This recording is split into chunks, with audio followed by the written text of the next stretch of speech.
ఇప్పుడే జీ5 app download చేయండి. చూడండి మీ ఫేవరెట్ టీవీ షోస్ ఎప్పుడైనా ఎక్కడైనా. రాబాబు, మీరు నన్ను అలా పిలవద్దు.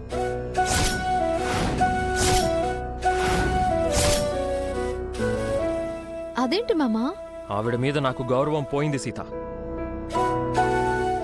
ఆవిడ ఈ ఇంట్లో ఉండడం నాకిష్టం లేదు.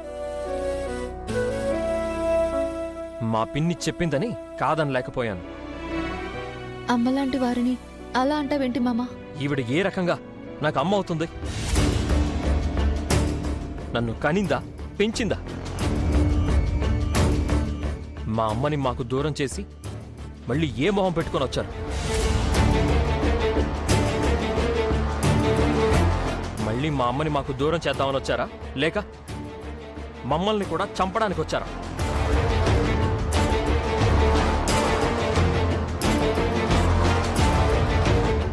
అత్తమ్మను అలా అనుకు మామా.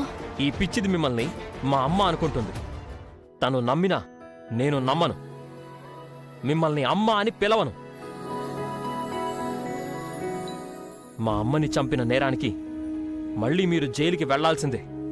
ఈ ఇంట్లో మీకు స్థానం లేదు.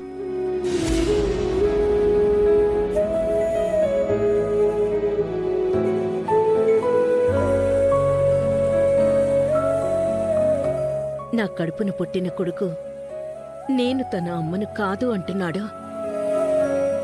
ఈ కన్న తల్లినే నమ్మను అంటున్నాడు. నాలాంటి పరిస్థితి ఏ తల్లికి రాకూడదు.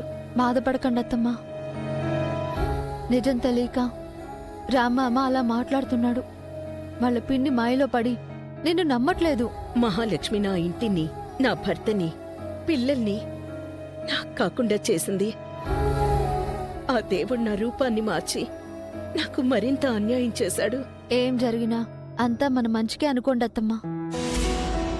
దేవుడు నీ వైపు ఉన్నాడు కాబట్టే మహాలక్ష్మి నిన్ను చంపాలని చూసినా నువ్వు ప్రాణాలతో బయటపడ్డావు. ప్రమాదం నుంచి రామ్మను కాపాడుకోగలిగావు. ఇప్పుడు నీ రూపం మారిపోయి ఉండొచ్చు, కానీ రేపనేది ఒకటి ఉంటుంది. దేన్నైనా మార్చే శక్తి రేపటికుంటుంది. అంతా మారిపోతుందత్తమ్మా. మహాలక్ష్మి నిజస్వరూపం గురించి త్వరలోనే అందరికీ తెలుస్తుంది. ఈరోజు కోపంతో నిన్ను ద్వేషించిన రామ్మామ రేపు మీరే తన కన్న తల్లి అని తెలిసి పశ్చాత్తాపడతాడు. నీకు జరిగిన అన్యాయాన్ని నిలదీస్తాడు. నేను చెప్తున్నాను కదా, ఇదే జరుగుతుంది. నేను నిరాశపడిన ప్రతిసారి నువ్వు నాకు ఆశ కల్పిస్తున్నావు సీత. నా కష్టంలో తోడుంటున్నావు. నీ రుణం తీర్చుకోలేను. మనది రుణం కాదు, బంధమని ఎన్నిసార్లు చెప్పానత్తమ్మా. త్వరలోనే నీ కష్టాలన్నీ తీరిపోతాయి.